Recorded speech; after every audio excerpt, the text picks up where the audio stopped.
अस्सलामुअलैकुम। आप सबके मैसेजेस आ रहे थे कि खाला नूरी वाली तस्बीहात भी हमें बता दें। तो बेटा ये वही अज़कार हैं जो हमारे दीन ने हमें सिखाए हैं। खाला नूरी माशाल्लाह इतनी मोहब्बत और इखलास से करती थी कि मैं तो ख़ुद उनसे इम्प्रेस हो गई थी।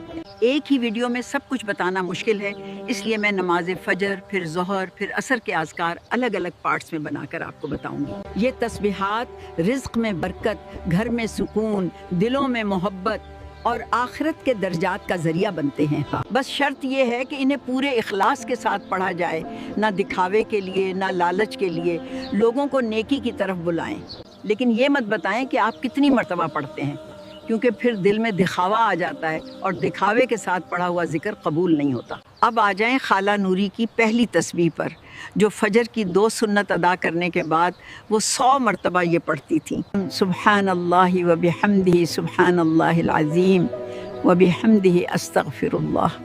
100 मरतबा पढ़कर फिर वो फजर के 2 फ़र्ज़ अदा करती थी।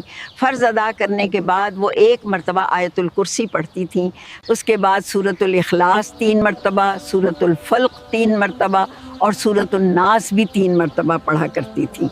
फिर 10 मरतबा ला इलाहा इल्लल्लाहु वहदहु ला शरीका लहु लाहुल मुल्कु व लाहुल हम्दु व हुवा अला कुल्लि शैइन क़दीर।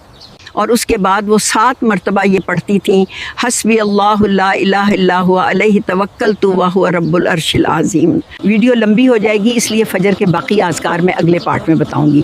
पार्ट 2 में मैं आपको मज़ीद अहम तस्बीहात बताऊंगी। अल्लाह हाफ़िज़।